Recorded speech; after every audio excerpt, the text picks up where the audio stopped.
Federal government's even worse at the state government level. This may be a good transition into the CHAZ chop suits. Let's do it. Because the same Democratic politicians who hate qualified immunity for cops love qualified immunity when it comes to them, because the suits continue, as we predicted, the suits continue to multiply around CHAZ and CHOP, whichever definition, the Capitol Hill Autonomous Zone or the Capitol Hill Occupied, whatever the name is. I think they're going with CHOP now, not CHAZ. But all right, so we'll go with CHOP. That's even worse name. It makes me think of cutting up a steak. But I think of a big butcher knife, probably because I think there's a Chop Steakhouse that has a big butcher knife up front.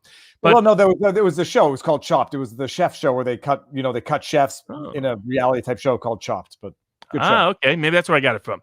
But either way, because of the dumb statements made by the mayor is what created this. Now, as a whole, they have to get past qualified immunity. But as people have been doing the analysis, as Turley did this analysis, he said it's because we have all these crazy judicial doctrines. My own view is there shouldn't be any qualified immunity for anybody.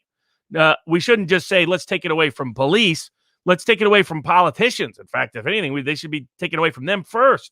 But in this context, what the city needs to assert and what the plaintiffs have to overcome is whether or not the city knew that what they were doing was violating people's constitutional rights.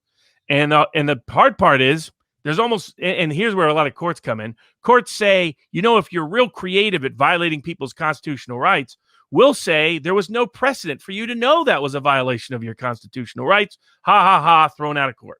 So that's what the defense, the same people who demand no qualified immunity for cops are going to be demanding qualified immunity for themselves in this continued two-tier justice system that we have.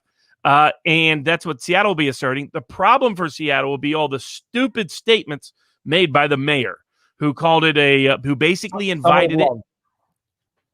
It's an attractive nuisance, which I always think of William Shatner's character from Boston Legal, who described his particular grabbing activity as being because of an attractive nuisance. He was like, she was an attractive nuisance. But an attractive nuisance is like you put a playground in your backyard that's open to kids, and there's a defect in it that could hurt them. They like, oh, look at that cool playground. They go in and they hurt themselves. So things like that.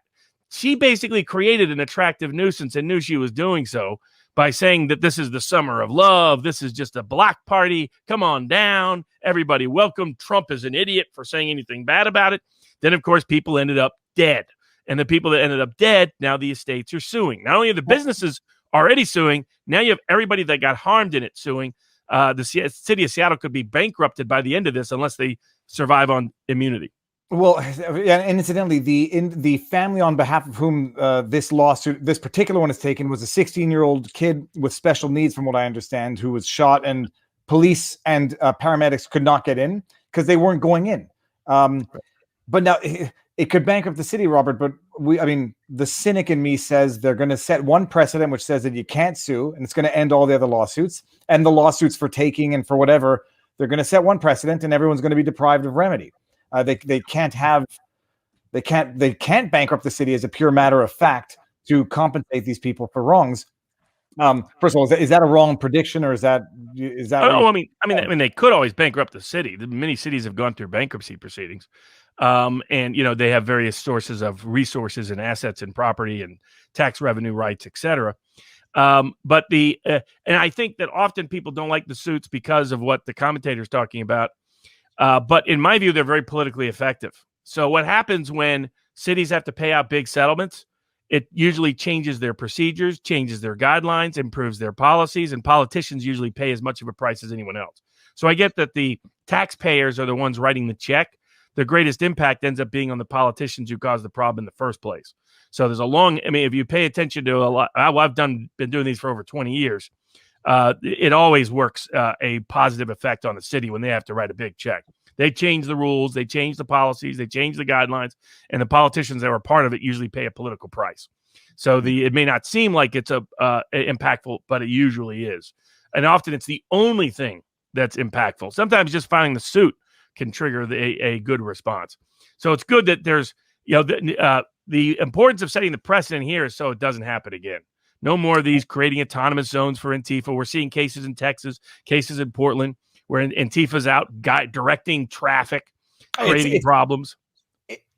You have to wonder what people in other countries, and I'm only thinking Russia by comparison, just because of the amount of focus the West has put on Russia in terms of demonizing it. You got to wonder what people in Russia are thinking and saying, watching what's going on in. I mean, if they even see it, just because the media doesn't cover it.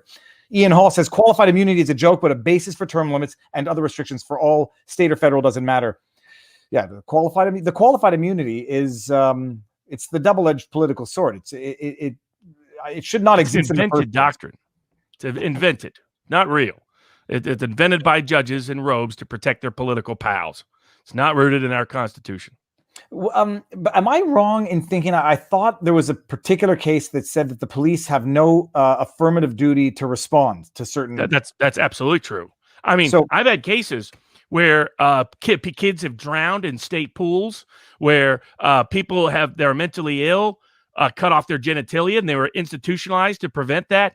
And the judges said, nope, no deliberate indifference there. So, I mean, that gives you an idea. I mean, it all depends on the courts go out of their way to cover up for politicians, but they're very erratic when they do so, like we're seeing in the Chauvin cases.